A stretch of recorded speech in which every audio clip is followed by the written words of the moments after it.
வணக்கம் நண்பர்களே. ஒழுங்கு நடவடிக்கை தொடர்பான வீடியோகளை பார்த்துட்டு இருக்கிறோம். சில நண்பர்கள் இந்த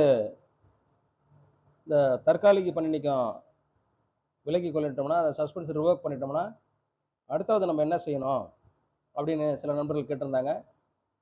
அந்த நண்பர்களுக்காக இந்த வீடியோ நம்ம பதிவு செய்கிறோம். தற்காலிக பணி நீக்கம் விலக்கி கொள்ளப்பட்டவுடன் செய்ய வேண்டியவைகள், அதாவது சஸ்பென்ஸ் ரிவோக் பண்ணிட்டோம்னா நம்ம என்னென்ன செய்யணும், அடுத்தாவது ரிவோக் பண்ண பிறகு நம்ம என்ன செய்யணுன்றதான் இந்த வீடியோவில் பார்க்குறோம். ஒழுங்கு நடவடிக்கை நிலுவையில் இருந்தால் செய்ய வேண்டியவை. சரிங்களா? இப்போ சஸ்பெண்ட் பண்ணிட்டும் போது அந்த சஸ்பென்ஸ் ரிவோக் பண்ண பிறகு சில நேரத்தில் சார்ஜஸ் போட்டிருப்பாங்க, சில நேரத்தில் சார்ஜஸ் போடாமல் இருந்திருக்கலாம். சரிங்களா? அதே போல் இப்போ சார்ஜஸ் போட்டுட்டாங்கன்னா என்ன என்ன செய்ய வேணும் அப்படின்றத நம்ம சொல்கிறோம். சார்ஜஸ் போடலாம் என்னன்றதை நான் அடுத்தது கடைசியாக சொல்கிறேன். முதல்ல சார்ஜஸ் போட்டிருந்தாங்கன்னா அந்த சார்ஜஸ் போட்டுறவங்களுக்கு சஸ்பென்ஸ் ரிவோக் பண்ணிட்டாங்க என்ன செய்யணும் அப்படின்றத பார்க்கலாம். தற்காலிக பணி நீக்கத்திலிருந்து விலக்கி கொள்ளப்பட்டவருக்கு பணி வழங்கப்பட வேண்டும். நம்ம சஸ்பென்ஷன் ரிவோக் பண்ணிட்டோம்னா அந்த சஸ்பென்ஷன் ரிவோக் பண்ணவருக்கு என்ன செய்யணும்னு கேட்டீங்கன்னா, முதல்ல ஒரு போஸ்டிங் கொடுக்கணும். அவருக்கான பணி கொடுக்கப்பட வேண்டும். அது என்ன செய்வாங்கன்னு கேட்டீங்கன்னா, சஸ்பென்ஷன் இருப்பாரு, அவர் ஏற்கனவே சஸ்பென்ஷனுக்கு முன்னாடி இருக்கும்போது ஒரு நல்ல போஸ்ட்ல இருப்பாரு. சஸ்பென்ஷன் ரிவோக் பண்ண பிறகு என்ன செய்யணும், ஒரு நான் சென்சிட்டிவ் போஸ்ட்ல போடுவாங்க. ஏன் அதை நான் சென்சிட்டிவ் போஸ்ட்ல போடுவாங்கன்னு கேட்டீங்கன்னா, அவர் ஏற்கனவே பண சம்பந்தப்பட்ட பிரச்சனையில ஏதோ பிரச்சனையா இருக்கலாம். அப்ப அவர் திரும்பவும் அதே மாதிரி பணம் கேஷ் ஹேண்டில் பண்ணக்கூடிய செக்ஷன்ல போட்டாங்கன்னா மறுபடியும் அது தவறு செய்வது. ஏன்னா அவர் மாதிரி ஏற்கனவே ஒரு குற்றச்சாட்டு இருந்திருக்கிறதுனால, அதனால என்ன செய்வாங்கன்னு கேட்டீங்கன்னா, ஒரு உதாரணத்துக்கு சொல்றேன். அதனால என்ன செய்வாங்கன்னு கேட்டீங்கன்னா, தற்காலிக பணி நீக்கம் செய்யப்பட்டவர் தற்காலிக பணி நீக்கம் விலக்கு கொள்ளப்பட்டவுடன் அவருக்கு முதல்ல பணி கொடுப்பாங்க. அந்த பணி ஒரு நான் சென்சிட்டிவ் போஸ்ட்ல தான் அதிகபட்சமா கொடுப்பாங்க. முதல்ல பணி கொடுக்கிறோம். நிலுவையில் உள்ள ஒழுங்கு நடவடிக்கை தொடர்பான கோப்பின் மீது மேல் நடவடிக்கையை மேற்கொள்ள வேண்டும். ஃபர்ஸ்ட் என்ன செய்யறோம், போஸ்டிங் கொடுத்துடுறோம். போஸ்டிங் கொடுத்தப்பட என்ன செய்யணும்னு கேட்டீங்கன்னா, அடுத்தாவது என்ன செய்யணும்னு கேட்டீங்கன்னா, அடுத்தாவது பாத்தீங்கன்னா அந்த அவர் மீது டிசிப்ளினரி கேஸ் ஏதாவது பெண்டிங் இருக்கும். அப்ப அவர் மேல டிசிப்ளினரி கேஸ் பெண்டிங்ல இருக்குன்னா அந்த டிசிப்ளினரி கேஸ்ல என்ன நடவடிக்கையை தொடரணும், அதாவது மேல் நடவடிக்கையை தொடர்ந்து நடத்த வேண்டும். அது என்னன்றத எப்படி இருக்குன்னா, டிசிப்ளினரி கேஸ்ல அவர் மேல எந்த ஸ்டேஜ்ல நம்ம அந்த பெண்டிங்ல இருக்குதோ அந்த ஸ்டேஜ் அடுத்தது கண்டினியூ பண்ணணும். கண்டினியூ பண்ணி அந்த டைம் லிமிட்னு சொல்லியிருப்போம்.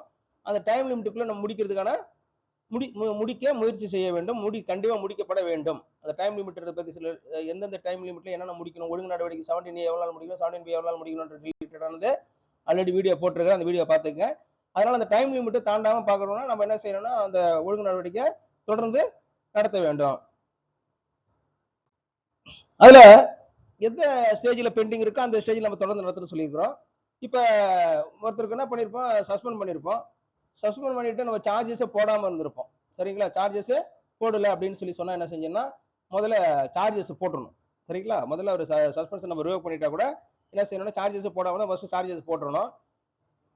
அடுத்தவள அப்புறம் சார்ஜஸ் போட்ட பிறகு அவரு எக்ஸ்பிளனேஷன் கொடுக்காம இருக்கிறாரு அப்படின்னு சொன்னோம்னா எக்ஸ்பிளனேஷன் அவர்கிட்ட கேட்கணும். அந்த ப்ரொசீஜர்ஸ் என்னன்னு சொல்லிட்டு எக்ஸ்பிளனேஷன் கொடுத்து நம்ம கேட்டுட்டு தரலன்னா அடுத்தது எத்தனை நேரம் கேட்கணும் என்ற விஷயம் ஆல்ரெடி நம்ம வீடியோ பதிவு பண்ணியிருக்கிறோம். அந்த வீடியோ பார்த்துக்குங்க. அப்புறம் எக்ஸ்பிளனேஷனும் அவர் கொடுக்கலன்னு சொல்லிட்டு அடுத்தது என்ன செய்யணும்னா அப்புறம் என்கொயரி ஆஃபீஸர் போடுவோம். சரிங்களா? அது அவருக்கு போதுமான வாய்ப்புகள் கொடுத்த பிறகு என்ன செய்வோம், எக்ஸாமின் பண்ணிட்டு என்கொயரி ஆஃபீஸர் போட வேண்டியது இருக்கும். தேவைப்பட்ட என்கொயரி ஆஃபீஸர் போடுவோம். அப்ப அது என்கொயரி ஆஃபீஸர் போடணும். அடுத்து அது ஃபர்தர் அதாவது என்ன கேட்டீங்கன்னா, அது சஸ்பெண்ட் பண்ணவர் எந்த ஸ்டேஜ்ல பெண்டிங்ல வச்சிருக்கிறோமோ அந்த ஸ்டேஜ் நம்ம கண்டினியூ பண்றோம். சப்போஸ் அவர் என்கொயரி ஆஃபீஸர் ரிப்போர்ட் கொடுத்திருப்பாரு, அந்த ஸ்டேஜ்ல இருக்கும் பெண்டிங். நம்ம சஸ்பென்ஸ் ரிவோக் போது அந்த ஸ்டேஜ்ல பெண்டிங் இருக்குன்னா அடுத்தது என்ன செய்யணும்னா, என்கொயரி ஆஃபீஸர் ப்ரூவ்னு போட்டிருந்தாருன்னா அது நம்ம எக்ஸாமின் பண்ண பிறகு அது திரும்பவும் ப்ரூவ்டா வந்துச்சுனாக்கா என்ன செய்யணும், ஃபர்தர் ஆபரேஷன் கேட்கணும். மேல் விளக்கம் கேட்கணும். மேல் விளக்கம் கூடுதல் விளக்கம் கேட்க வேண்டியது இருக்கும். சரிங்களா? அப்ப மேல் விளக்கம் கொடுக்கணும். அப்புறம் அந்த மேல் விளக்கம் கொடுத்துட்டாரு, சப்போஸ் அவர் சஸ்பென்ஷன் ரிவோக் பண்ற ஸ்டேஜ்ல இருக்கும்போது நம்ம மேல் விளக்கம் கொடுத்துட்டாருன்னா என்ன செய்யணும்னா, எக்ஸாமின் பண்ணி நம்ம ஃபைனல் ஆர்டர் போடணும். சரிங்களா? எக்ஸாமின் பண்ணி ஃபைனல் ஆர்டர், அதாவது எந்த ஸ்டேஜ்ல பெண்டிங் இருக்குதோ அந்த ஸ்டேஜையே தொடர்ந்து நடத்தி ஒழுங்கு நடவடிக்கை முடிக்கணும். புரியுதுங்களா? தற்காலிக பணி நீக்கம் செஞ்சப்பட்டவர்னா உடனே பணி கொடுக்கணும். அவருக்கு நிலுவையில் உள்ள அந்த ஒழுங்கு நடவடிக்கை எந்த ஸ்டேஜ் இருக்கோ அந்த ஸ்டேஜை முடிக்கணும்ன்றதை நம்ம சொல்றோம். இதுதான் ப்ரொசீஜரை ஃபாலோ பண்ணணும். இறுதியான வெளியீட்டு பின் தற்காலிக பணி நீக்கம் காலத்தினை வரன்முறை செய்தல் வேண்டும். சரிங்களா? இப்ப நான் சொன்ன மாதிரி அந்த சஸ்பென்ஷன் ரிவோக் பண்ண பிறகு அவருக்கு போஸ்டிங் கொடுத்துட்டீங்க. அப்புறம் அந்த ஒழுங்கு நடவடிக்கை எந்த ஸ்டேஜ்ல பெண்டிங் இருந்ததோ அந்த ஸ்டேஜ்ல வரைக்கும் நம்ம என்ன செஞ்சிட்டோம், ஒழுங்கு நடவடிக்கையும் முடிச்சுட்டோம், ஒழுங்கு நடவடிக்கையும் நடத்தி முடிச்சுட்டோம், ஃபைனல் ஆர்டரும் போட்டுட்டோம். ஃபைனல் ஆர்டர் போட்டு அடுத்தது என்ன செய்யணும், ஃபைனல் ஆர்டர் போட்ட பிறகு அந்த தற்காலிக பணி நீக்கத்தில் இருந்தாருங்களா, சஸ்பென்ஷன்ல இருந்த பிறகு அந்த பீரியட் என்ன பண்ணணும், ரெகுலேட் பண்ணணும், பீரியடை ரெகுலேட் பண்ணணும். ஏன்னா அந்த பீரியட் ரெகுலேட் பண்ணோம்னா தான் அவருக்கு அடுத்த பெனிஃபிட்ஸ் எல்லாம் நம்ம தர முடியும். சரிங்களா, இன்கிரிமெண்ட் போட வேண்டியது அது மாதிரி ஏதாவது இருந்துச்சுன்னா கொடுக்கறதுக்கு வாய்ப்புகள் இருக்கு, சூழ்நிலைகள் இருக்கும். அப்ப அதனால அந்த என்ன செய்யணும், பீரியடை ரெகுலேட் பண்ணணும். அந்த பீரியடை ரெகுலேட் பண்றதுல ஒரு விஷயம் இருக்குது, இந்த விஷயத்த பாத்துங்க. பீரியட ஒருத்தர் மேல டிசிப்ளினரி கேஸ் இருக்குது, ஒரு கிரிமினல் கேஸ் இருக்குது.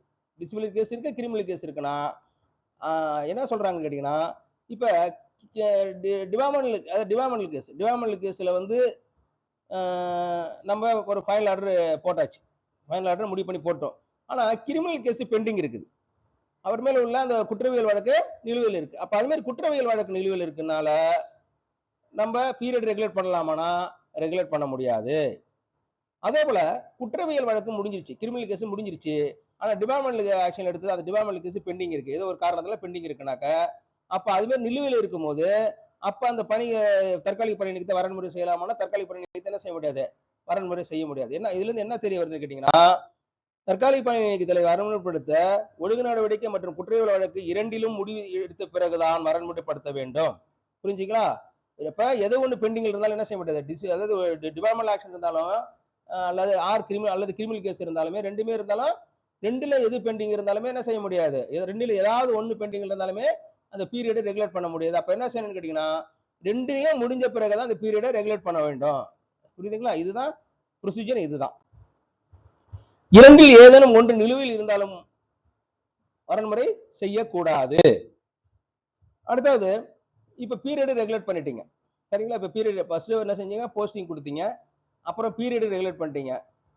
பீரியட் ரெகுலேட் பண்ணும்போது அப்ப அதுக்கு முன்னாடி நம்ம என்ன செய்யணும்னா, அவருக்கு ஏதாவது டிசிப்ளினரி இது சாரி நம்ம சஸ்பென்ஷன்ல இருக்கும்போது ஏதாவது சப்சிடன்ஸ் அலவன்ஸ் ஏதாவது கொடுக்காம இருந்திருப்போம், அதையும் பார்த்துக்கணும். அதாவது அவர் பீரியட்ல சப்சிடன்ஸ் அலவன்ஸ் நம்ம கொடுக்காம இருந்தா என்ன செய்யணும்னு கேட்டீங்கன்னா, சப்சிடன்ஸ் அலவன்ஸை கொடுத்துடணும். ஆனா கண்டிப்பா நம்ம சப்சிடன்ஸ் அலவன்ஸ் கண்டிப்பா அவருடைய சஸ்பென்ஷன் இருக்கிற பீரியட்லயே அது போதுமான அந்த சர்டிபிகேட்லாம் ப்ரொசீஜர்ஸ் எல்லாம் அந்த வீடியோ போட்டுருக்கேன்னு நினைக்கிறேன். அவரு நம்ம ஹெட் குவார்டர்ல தான் இருக்கிறேன், நான் வேற எங்கேயும் வேலை பார்க்கல, அது மாதிரி சர்டிபிகேட்ல என்ன பண்ணணும்னு கேட்டீங்கன்னா, அந்த சர்டிபிகேட்டை வாங்கிக்கிட்டு என்ன செய்யணும்னு கேட்டீங்கன்னா அந்த சப்சிடன்ஸ் அலவன்ஸ் கொடுத்துருக்கணும். சப்போஸ் ஒரு சில பீரியட்ல நம்ம சப்சிடன்ஸ் அலவன்ஸ் கொடுக்கல அப்படின்னு இருந்தா கூட என்ன செய்யணும், அந்த சஸ்பென்ஷன் ரிவோக் பண்ண பிறகு கூட நம்ம அந்த பழைய பீரியடுக்கு கொடுக்கலாம் முடிஞ்சு, சஸ்பென்ஷன் ரிவோக் பண்ண பிறகு அவருக்கு நம்ம சப்சிடன்ஸ் அலவன்ஸ் வராது. சரிங்களா? அப்ப அந்த பீரியடு பழையசா இருந்துச்சுன்னா அதையும் நம்ம கொடுத்துருக்கணும். அந்த பிழைப்பு ஏதேனும் வழங்க வேண்டி இருந்தால் நிலுவையில் இல்லாமல் வழங்க வேண்டும். அடுத்தது தற்காலிக பணி நீக்க காலத்தினை வரன்முறைப்படுத்தும் போது குற்றஞ்சாட்டப்பட்ட அலுவலரை குற்றச்சாட்டிலிருந்து விடுவிக்கப்பட்டிருந்தால் தற்காலிக பணி நீக்க காலத்தினை பணிக்காலமாக கருத வேண்டும். புரிஞ்சுங்களா? இப்ப சஸ்பென்ஷன் நம்ம ரிவோக் பண்றோம், அப்ப சஸ்பென்ஷன் நம்ம ரிவோக் பண்ணிட்டு அடுத்தது என்ன செய்யறோம், போஸ்டிங்லாம் கொடுத்துறோம். கொடுத்துட்டு நம்ம என்ன செய்யறோம், ஒரு ஃபைனல் ஆர்டர் போடும்போது பாத்தீங்கன்னா அவர் வந்து அந்த குற்றச்சாட்டில இருந்து விடுவிக்கிறாரு. புரியுதுங்களா? நாட் ப்ரூவ்டுன்னு வருது, அப்ப அந்த டிராப் பண்றோம், குற்றச்சாட்டுல இருந்து அவர் என்ன விடுவிச்சு நம்ம ஒரு ஃபைனல் ஆர்டர் போட்டிருப்போம். அப்ப அது மாதிரி ஃபைனல் ஆர்டர் போட்டிருந்த டிபார்ட்மெண்ட் ஆக்ஷன்ல போட்டிருப்போம். அதே போல குற்றவியல் வழக்கு சப்போஸ் அந்த துறை சார்ந்த நடவடிக்கைனால நம்ம அதாவது ஏற்கனவே சொல்லியிருக்கோம், அந்த அலுவலக தொடர்புடைய வழக்குல வந்து குற்றவியல் வழக்கம் ஒழுங்கு நடவடிக்கையும் எடுத்திருந்தோம்னா அப்ப ரெண்டுமே வந்து ஒழுங்கு நடவடிக்கை பொறுத்த வரைக்கும் நாட் ப்ரூவ்டுன்னு போட்டு குற்றச்சாட்டு விடுவிச்சாச்சு. அதே மாதிரி அந்த குற்றவியல் வழக்கில வந்து விடுதலை பண்ணிட்டாங்க, ஆக்டிவல் ஆயிட்டாரு. அப்ப அது மாதிரி சூழ்நிலை என்ன செய்யணும்னா, அப்ப எந்த வித கேஸ்லயுமே அவர் என்ன செய்யல, ப்ரூவ்டுன்னு வரல, எந்த வித அவருக்கு பனிஷ்மெண்ட்டும் நம்ம கொடுக்கலன்னு சொல்லி சொன்னோம்னா அப்ப அந்த நேரத்துல அந்த பணிக்காலத்தை என்ன செய்யணும்னா, தற்காலிக பணி நீக்க காலத்தை வரன்படுத்தும் போது பணிக்காலமாக தான் கொடுக்கணும், டியூட்டியா கொடுக்கணும் அப்படின்னு சொல்றோம். அடுத்தாவது தற்காலிக பணி நீக்க காலத்தினை வரன்முறைப்படுத்தும் போது குற்றஞ்சாட்டப்பட்ட அளவருக்கு ஏதேனும் தண்டனை வழங்கப்பட்டிருந்தால், சரிங்களா? முன்னாடி நான் சொன்னது டியூட்டியா கொடுக்கறதுக்கு எதுவும் பனிஷ்மெண்ட் அவருக்கு கொடுத்துருக்க மாட்டாங்க, எந்த குற்றவியல் வழக்கிலும் கொடுத்துருக்க மாட்டாங்க, டிபார்ட்மெண்ட் ஆக்ஷன் இருந்தாலும் கொடுத்துருக்க மாட்டாங்க. அப்ப அது மாதிரி சூழ்நிலை டியூட்டியா வந்திருக்கும். தற்காலிக பணி நீக்க காலத்தினை வரன்முறைப்படுத்தும் போது குற்றஞ்சாட்டப்பட்ட அலுவலருக்கு ஏதேனும் தண்டனை வழங்கப்பட்டிருந்தால் தற்காலிக பணி நீக்க காலத்தினை அவருடைய தகுதியுள்ள விடுப்பிலிருந்து கழித்துக் கொள்ள வேண்டும். சரிங்களா? தகுதியுள்ள விடுப்பு நம்ம இஎல், அப்புறம் யூஎல் பிரைவேட் அஃபேர்ஸ் இந்த மாதிரி லீவ்ல இருந்தா நம்ம என்ன செய்ய முடியும், அவருடைய அந்த தற்காலிக பணி நீக்கத்துல இருந்த காலத்தை கழிக்கணும் அப்படின்றத சொல்றோம். தற்காலிக பணி நீக்க காலத்தினை வரன்முறை செய்யும் போது அவருக்கு தகுதியில விடுப்பு போக மீதமுள்ள தற்காலிக பணி நீக்க காலத்தினை ஊதியமில்லா விடுப்பாக தான் கருத வேண்டும். சரிங்களா? இதையும் பாத்துங்க. சப்போஸ் வந்து அவருக்கு வந்து எலிஜிபிளான அந்த இஎல் அண்ட் பிரைவேட் அஃபேர்ஸ் எல்லாம் போயிடுச்சுனாக்க, அப்ப அடுத்தாவது அந்த மீதி உள்ள பீரியடையும் நம்ம மீதி உள்ள பீரியடையுமே நம்ம அதை ரெகுலேட் பண்ணும்போது போதிய காலம் இல்லைன்னு சொன்னா அது என்ன அந்த பீரியட் என்ன செய்யணும்னு கேட்டீங்கன்னா ஊதியம் இல்லாத லாஸ் ஆஃப் தான் நம்ம கருதணும் அப்படின்னு சொல்லி சொல்றாங்க. தற்காலிக பணி நீக்கத்திலிருந்து இருந்தவருக்கு தகுதியுள்ள விடுப்பு போக மீதமுள்ள தற்காலிக பணி நீக்க காலத்தினை ஊதியமில்லா விடுப்பாக கருதும் போது அவருக்கு ஏற்கனவே வழங்கியுள்ள பிழைப்பு விகிதத்தினை அவரிடமிருந்து மீள பெற முடியாது, ரெக்கவரி பண்ண முடியாது. புரிஞ்சுங்களா? ஏற்கனவே நம்ம சப்சிடன்ஸ் அலவன்ஸ் அவருக்கு கொடுத்துருப்போம். ஆனா அவருக்கு அந்த லீவை நம்ம கழிக்கும் போது பாத்தீங்கன்னா போதிய அந்த தகுதியுள்ள விடுப்பு போக பேலன்ஸ் மீதி இருக்கும். அப்ப அந்த மீதி காலத்தை நம்ம கழிக்க முடியாத சூழ்நிலை என்ன பண்ணிருப்போம், லாஸ் ஆஃப் பே ட்ரீட் பண்ணிருப்போம். அப்ப அந்த லாஸ் ஆஃப் பே தானே இருந்தாருன்றத நம்ம ஏற்கனவே கொடுத்த அந்த சப்சிடன்ஸ் அலவன்ஸ் திரும்ப கொடுங்கன்னு சொல்லிட்டு கேட்கலாம்னா கேட்க முடியாது, வெய்வர் பண்ணி தான் ஆகணும் அப்படின்னு சொல்லிட்டு சொல்றாங்க. தள்ளுபடிதான் செய்ய முடியும். உதாரணமாக ஒருவர் 8 மாதம் தற்காலிக பணி நீக்கத்தில் இருந்தார், அவருக்கு தகுதியான விடுப்பு 6 மாதங்கள் தான் இருந்தது என்றால் மீதம் உள்ள 2 மாதங்கள் ஊதியமில்லா விடுப்பாகும். புரிஞ்சுங்களா? மொத்தம் அவரு சஸ்பென்ஷன்ல 8 மாசம் இருக்காரு. அவருக்கு வந்து 6 மாசம் தான் இஎல்லும் யூஎல் அண்ட் பிரைவேட் அஃபேர்ஸும் 6 மாசம் தான் இருக்குது. மீதி அந்த 2 மாசத்துக்கு அந்த எந்த எலிஜிபிளான லீவு இல்ல. அப்படிங்கும் போது அந்த 2 மாசத்துக்கு அந்த லீவை நம்ம என்ன பண்ணணும்னு கேட்டீங்கன்னா ஊதியமில்லா விடுப்பா தான் கருதுவோம். அந்த ஊதியமில்லா விடுப்பா கருதுனால அந்த சப்சிடன்ஸ் செலவு திரும்ப நம்ம கேட்க முடியாது. புரிஞ்சுங்களா? அதை வெய்வர் தான் பண்ணி ஆகணும். எனவே அதுதான் 6 மாதங்கள், அதாவது மொத்தம் அவர் 8 மாசம் தற்காலிக பணியத்தில் இருந்தாரு. அவருக்கு தகுதியான விடுப்பு 6 மாதங்கள் தான் இருந்தது என்றால் மீதம் உள்ள 2 மாதங்கள் ஊதியமில்லா விடுப்பாகும்.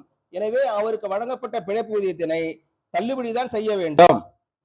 புரிஞ்சுங்களா? புரிஞ்சிருக்கும்.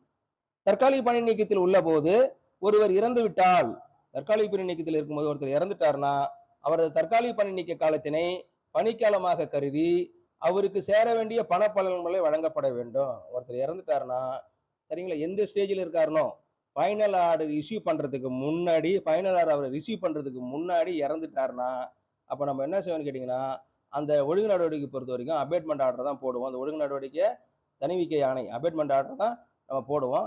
அப்ப அது மாதிரி அந்த அபேட்மெண்ட் ஆர்டர் போடும்போது பாத்தீங்கன்னா அபேட்மெண்ட் ஆர்டர் போட்ட பிறகு அந்த சஸ்பென்ஷன் பீரியட் ரெகுலேட் பண்ணும்போது அவருடைய அந்த பணிக்காலமாக தான் கருதி அவங்களுக்கு ஃபேமிலிக்கான பெனிஃபிட்டை கொடுக்கப்பட வேண்டும். தற்காலிக பணி நீக்கம் செய்யப்பட்ட ஒருவருடைய தற்காலிக பணி நீக்கம் விலக்கிக் கொள்ளப்பட்டு அவர் மீண்டும் பணியில் சேரும் வரையிலான காலம் என்ன கட்டாய காத்திருப்பு காலமாக தான் கருதணும். இது என்னன்னு புரிஞ்சுங்களா? இப்ப என்ன பண்ணணும்னு கேட்டீங்கன்னா நம்ம சஸ்பென்ஷன் ரிவோக் பண்ணிடுவோம். சஸ்பென்ஷன் ரிவோக் பண்ணிட்டு அவருக்கு என்ன செஞ்சிடணும்னு கேட்டீங்கன்னா ஒரு அப்பாயின்மெண்ட் ஆர்டர் கொடுக்குறோம். சரிங்களா? அவருக்கு ஒரு போஸ்டிங் ஆர்டர் கொடுக்குறோம். அப்பாயின்மெண்ட் இல்லை, ஒரு போஸ்டிங் ஆர்டர் கொடுக்குறோம். அப்ப அந்த சஸ்பென்ஷன் ரிவோக் பண்ண பீரியட்லயும் நம்ம போஸ்டிங் ஆர்டர் கொடுத்த பிறகு அவர் போய் ஜாயின் பண்ணுவார் பார்த்தீங்களா? அப்ப அந்த ஜாயின் பண்ண உள்ள இடைப்பட்ட காலத்தை என்ன காலமா நம்ம ட்ரீட் பண்ணணும்னு கேட்டீங்கன்னா கம்பல்சரி வெயிட், கட்டாய காத்திருப்பு காலமாக தான் கருதப்பட வேண்டும். புரிஞ்சுங்களா? இப்போ ஒருத்தர் நமக்கு சஸ்பென்ஷன் ரிவோக் பண்றது ஒரு 10ஆம் தேதி சஸ்பென்ஷன் ரிவோக் பண்றோம். சரிங்களா? ஆனா அவருக்கு நம்ம போஸ்டிங் கொடுக்கறது என்ன செய்யறோம், ஒரு 15ஆம் தேதி போல போஸ்டிங் கொடுக்குறோம். சரிங்களா? 15ஆம் தேதி போஸ்டிங் கொடுக்குறோம். அவர் வந்து ஒரு 17ஆம் தேதியோ இல்ல 16ஆம் தேதி போய் ஜாயின் பண்றாருன்னா அந்த ஜாயின் பண்றதுக்கு முன்னாடி அந்த சஸ்பென்ஷன் ரிவோக் பண்ணல இருந்தா ஜாயின் பண்றதுக்கு இடையில உள்ள காலம் வந்து என்ன காலம்னு கேட்டீங்கன்னா கம்பல்சரி வெயிட் அப்படிதான் நம்ம கருதப்பட வேண்டும்.